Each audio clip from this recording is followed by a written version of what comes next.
Hello，大家好啊，我係奧巴。咁咧，今日呢條片咧就同平時好唔同嘅，因為咧平時我都係啲片好少見到我個樣，咁但係今日呢條片咧我就唔係話想做啲乜嘢嘅影評啦，咁好似呃咗大家入嚟咁。其實今日呢條片咧就想同大家齋吹下水咁樣。咁我相信咧嗰個嘅 view 數都會好低噶啦，咁啊可能未必有人中意睇呢啲齋吹水嘅片咁樣。咁啊不過都唔緊要啦，其實咧我都係想借個機會，就想同一啲訂閱咗我呢個 channel 嘅觀眾啦，或者一路有留意我呢一個 channel 嘅觀眾，當係傾下偈又好，或者咧可能係俾個機會我吐下苦水咁啦。咁啊，如果大家有睇我嗰個標題咧，就係話我敗給咗呢一個 YouTube 嘅演算法啦。咁啊，我唔知大家了唔了解一個YouTube 演算法係乜嘢嚟㗎啦。咁其實簡單啲嚟講啦，就係YouTube 佢會根據嗰啲嘅 YouTuber 去出嗰啲片，咁然之後就分類，又或者去推廣俾一啲嘅其他觀眾睇咁樣。咁但係如果 YouTube 覺得你嗰啲片質素係差，又或者冇乜人睇，又或者啲人睇完係唔留 comment 唔 like 嘅話咧，YouTube 咧就覺得你嗰啲片係冇質素，又或者係唔吸引，佢就唔會將你嗰啲片去推俾人睇㗎啦咁。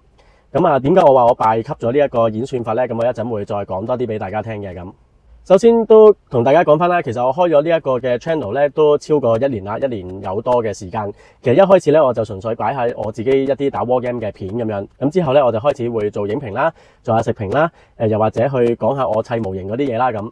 咁但係發覺一開始其實嗰個 view 數都 OK 嘅喎，有啲咧去到幾千 view 咁樣，咁對一個新嘅 channel 嚟講咧都好似唔差啦咁。但係突然間喺大概3個月之後咧，就突然間啲 view 數暴跌啦，可能係得翻幾百啦、百幾啦，甚至乎係幾十啦咁樣。咁就開始發覺咩事咧咁樣。咁經過我一路翻歐又或者問一啲有經驗嘅人士啦，咁原來咧 YouTube 就係發現我個 channel 太雜亂啦，又講影評又講食評又講乜咁樣，咁佢咧基於呢個演算法啦，咁啊佢就我唔知點樣推廣你嗰啲片，所以咧佢就唔再推廣我嗰啲片俾人睇啦。咁 that's why 咧嗰個 view 數就即刻暴跌啦，訂閱數亦都係停滯不前啦咁樣。咁有見及此啦，咁亦都有一啲嘅比較專業嘅人士就同我講，其實咧你就要專啲你個 channel，唔好講咁多飯嘅嘢。咁最尾咧，我就呢一個 channel，我就專注淨係講影評。咁然之後再開多另外一個子 channel 咧，就係講食評嘅咁樣。咁我最主要有興趣係呢樣飯啦，咁所以我就做呢2個 channel 咁樣。咁同埋咧，嗰位人士又教我，其實你一路喺度 keep 住做，出到差唔多50條片打後咧，其實即係嗰個 YouTube 嘅演算法咧就會開始去多啲推廣你嗰啲片，你就會啲 view 數啊嗰啲就會升㗎啦咁樣。咁結果係點咧咁？其實我而家嗰個影評嘅 channel 咧，訂閱數係有2010人嘅。咁啊，睇落又好似都唔算話好差啦，都有成2000人訂閱，咁當然一定都唔係多添啦。咁但係最大嘅問題咧，就係嗰個 view 數嘅問題啊，就係我啲片推咗出嚟，有幾多人會睇咧？有一啲係可能係200-300個 view 啦，咁另外有一啲可能係得幾十個 view 啦，甚至乎係有一啲片咧係推出咗成個禮拜或者成個月咧，可能都係得10幾個 view 咁樣嘅啫。咁所以其實呢一個咧係我覺得係好大嘅問題嘅。咁當然我都明白嘅，可能有啲觀眾係會覺得我嗰啲片唔好睇啦。咁其實我都會同意嘅。咁啊，因為咧第一我把聲又唔算靚聲，咁啊個樣又唔算靚仔咁樣，講嘢咧嗰個 tone 咧係比較 flat 嘅。咁可能就有啲人就覺得比較平淡啦，咁樣冇高潮迭起咁樣。咁同埋我啲片可能製作又唔算精美啊，出嚟嗰幅圖又唔吸引啊咁樣。咁啊，又或者我講嗰啲嘅影評內容、食評內容又唔獨到啊咁樣，咁可能諸如此類啦。仲有冇啲咩唔好嘅嘢，大家都可以分享下俾我聽咁樣。即係可能係因為基於呢啲嘅問題，所以咧就唔多人睇我嘅片咁樣。唔會啊，好啊，你哋話我啊，話我啦，我冇問題㗎我。咁我認同咧，就係有一啲我當同樣都係做影評食評嘅 YouTuber 啦，佢哋嘅評論係更加專業，佢哋嗰啲片係更加整得有心機，內容更加比我精彩。講嘢又抑揚頓挫，咁其實我冇問題，我抵佢哋成功嘅，可能佢哋有條片都有幾十萬人睇啊，又或者佢哋有超過10萬嘅訂閱數啊咁樣，咁所以其實佢哋成功唔係偶然嘅，咁佢哋係做咗好多功夫，所以佢哋先獲得成功咁樣。咁不過即係我都想藉此就當係少少平反啦。咁啊首先第一樣嘢，咁譬如我做影評咁樣，咁其實咧我睇完套戲，然之後我都會喺整我自己嘅影評嘅時候咧，我都會睇下其他嘅YouTuber 做嘅影評啊，佢哋又會即係點樣評論呢一套戲咧？佢哋又會點樣講法，講啲咩咧咁？其實有陣時我發覺我同其他即係我嘅觀點同其他叫做比較成功嘅影評 YouTuber， 其實大家嘅觀點可能係差唔多嘅啫喎。佢講嘅嘢，我都有講到喎，呢個 point 我都有講喎。又或者調翻轉啦，有陣時可能某一個 YouTuber 佢理解嗰條片，又或者去睇嗰條片嘅時候，有少部分可能係佢講錯咗少少嘢嘅。咁我舉個例子啊，譬如之前我講照明商店嗰一套韓劇，咁啊其中一 part 咧就係話有一個西裝男，其實幾個 YouTuber 咧，佢哋講照明商店咧，就話嗰個西裝男咧，佢就跌咗隻戒指，但係其實我睇嗰條片嘅時候咧，好明顯佢係揞住心口咧，就係話隻戒指都仲喺嗰個嘅衫袋裏邊。咁當然我唔係話咁人哋嗰個 YouTuber 講錯嘢咁啊點咁樣啦，我唔係要咁，即係純粹佢哋冇留意到呢一點喎，咁但係即係我就留意到呢一點啦咁。咁但係即係喺呢一個情況底下，有啲嘅論點大家相同，又或者其實有陣時有啲細節位我都係留意到，咁但係即係點解我同人哋嗰個 view 數或者訂閱數係會咁大分別咧？係咪純粹我因為唔夠精美啊，又或者冇乜動畫啊，又或者我啲聲唔抑揚頓挫啊咁樣？咁呢個第一樣嘢啦。咁同埋第二樣嘢，咁可能頭先講嘅嘢全部都成立嘅。我嘅片的確唔好睇，咁所以冇人睇啦，或者冇人訂閱啦咁。咁但係其實咧，之前我係有課金俾 YouTube 咧，係去做叫做做宣傳啦，幫我啲片咁樣。咁如果我做咗宣傳，佢就話會將我嗰啲片就會推俾一啲嘅觀眾嘅 YouTube 嘅首頁。咁人哋一見到我條片，我譬如近排最 hit 咩啊？最 hit 就係 Mission Impossible 啦。咁可能有好多人都會上 YouTube，一見到有人評論Mission Impossible，咁佢就會 click 入去睇啦。咁我就有一個 view 數咁樣啦。咁YouTube 咧就係話會幫我咁樣去推廣我啲片嘅。咁而我課咗金之後，得到嚟嘅 feedback 係點咧？咦，嗰啲片啊，即係我有課金做宣傳嗰啲片啦，又的確係幾好成效嘅喎。因為咧嗰條片可能我做咗宣傳咧，係可能會有幾千 view 數嘅喎。咁又或者喺有 view 數咁，可能就真係推廣得多啲人會 click 入去。咁但係可能啲人係會click 入去唔好睇，又會即刻彈翻出嚟咁樣噶嘛。但係又唔係嘅噃，因為喺我做緊宣傳嘅時候，我嘅訂閱數亦都係會暴升嘅喎。可能我做一次嘅宣傳，我係會多咗幾十個，多咗百幾個嘅訂閱者。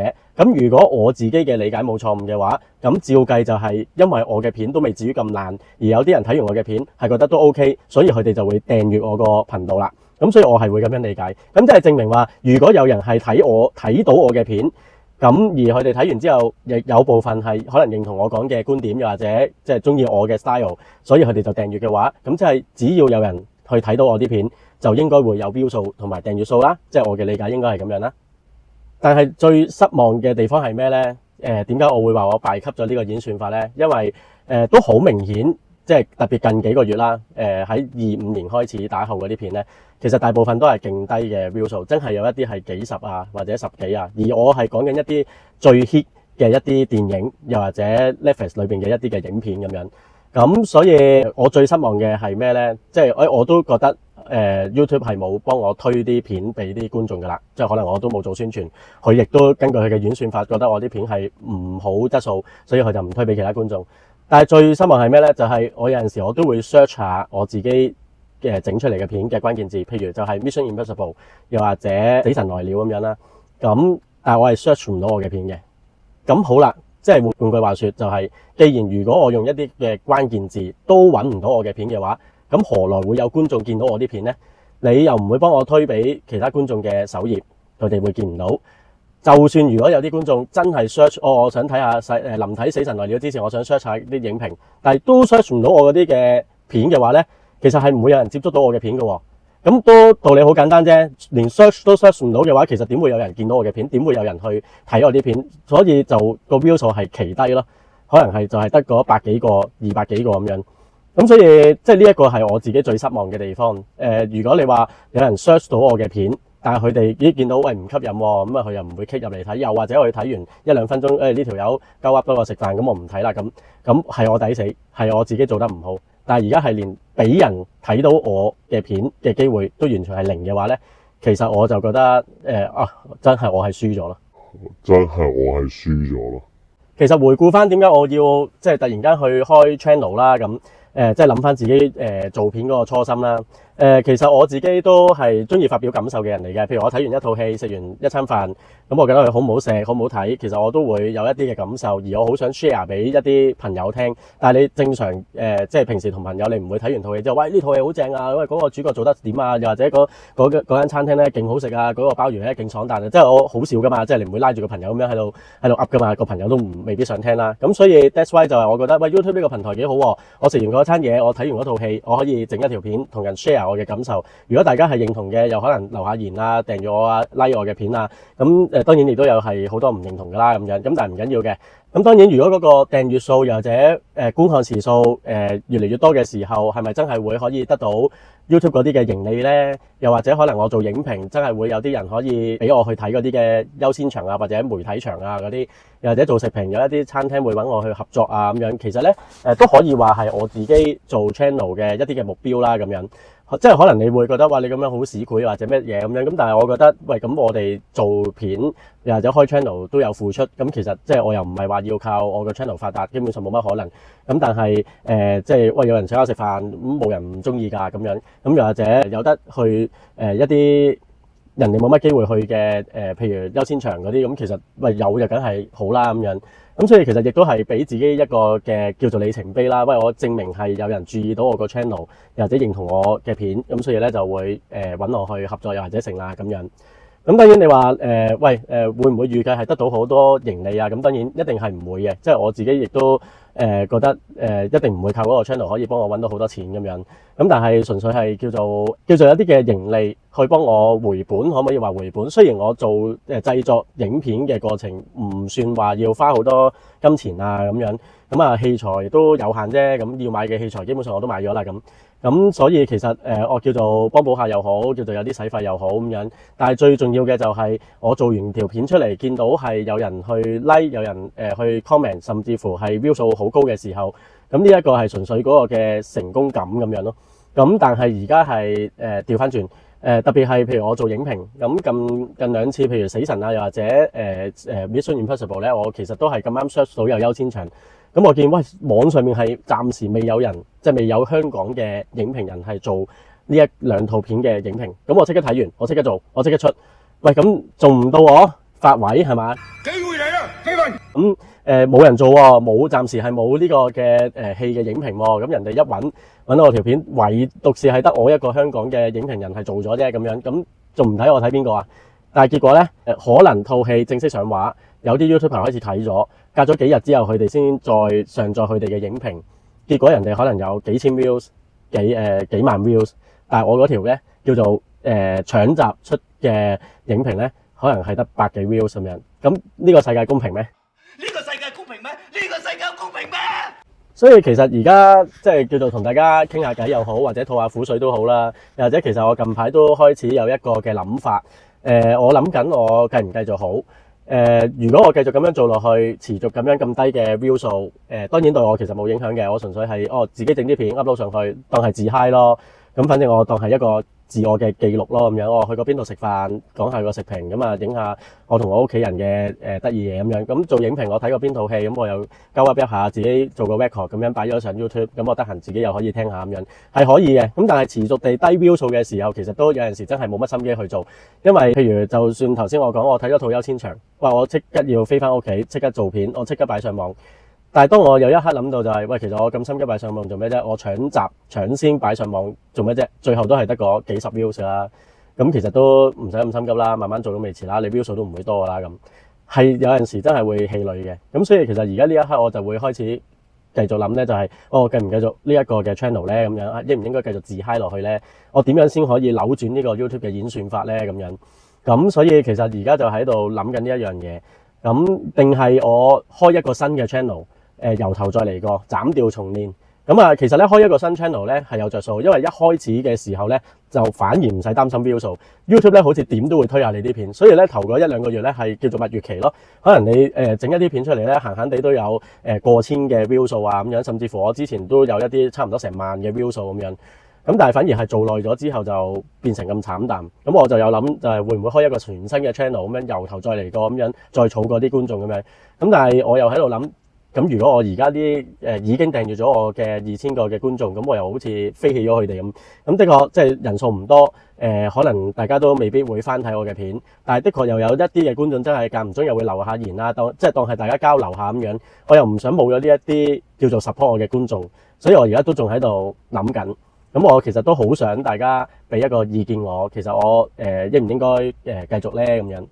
其實間唔中咧都會有一啲嘅訂閱我嘅觀眾會留言俾我啦。咁譬如可能話我嗰啲食評係做得好中肯啊，又或者影評好同意我嘅觀點啊，同意我講嘅 point 啊，又或者係純粹都中意我係叫做正宗廣東話嘅YouTube channel 啦咁樣。咁所以即係我都係想 keep 住可以同佢哋繼續有交流啊，又或者多謝佢哋嘅 support 啊咁樣。呢一條片其實純粹係想同大家去叫做交代下我呢一個 channel 嘅近況啦，又或者我嚟緊嘅去向意向係點樣，又或者我嘅難處啦。咁都希望大家如果一路都有睇開我嘅片嘅，又或者叫做少少咁樣 support 我嘅，其實都歡迎留下言，可以話俾我聽，究竟我應唔應該繼續落去，定係我應該開一個新嘅台重新再嚟過咁樣。定係我應該點樣做好呢？咁樣。咁所以今日呢條片呢，就暫時吹住咁多先。咁可能嚟緊之後嘅日子呢，就可能再做多少少呢啲叫做吹水嘅片啦咁樣。雖然都冇乜人睇㗎啦，咁但係又當係我自嗨啦。咁如果大家多啲 like 多啲留言嘅話呢，咁就令到我唔會咁孤獨，好似自己喺度自言自語咁樣啦咁。咁啊都係好多謝一直以嚟有睇我嘅片支持我嘅觀眾。咁啊，你哋每一則嘅留言呢，我都會盡量去回覆啦。咁同埋都衷心係多謝大家真係有睇我嘅片啦，又或者會 like 我嘅片，甚至乎留埋言俾我去，大家互相去討論交流咁樣。咁啊，好多謝大家嘅。咁啊，我都希望我呢一個 channel 咧係可以繼續一路做落去咁樣。我唔一定話要透過呢一個 channel 去賺啲乜嘢錢，但係純粹係有一個平台可以俾我有一個機會，一個唔專業嘅影評又或者食評係可以同大家去叫做交流下咁樣。即係呢一個就係我嗰個嘅初心啦，叫做咁樣。咁啊，今日呢條片去到呢度先。咁啊，如果中意我嘅片，可以 like 我嘅片 ，subscribe 我 channel，share 俾朋友睇，撳埋個鐘仔，有新片就會彈俾大家睇㗎啦。咁啊，今日呢條片去到呢度先，我哋下條片再見。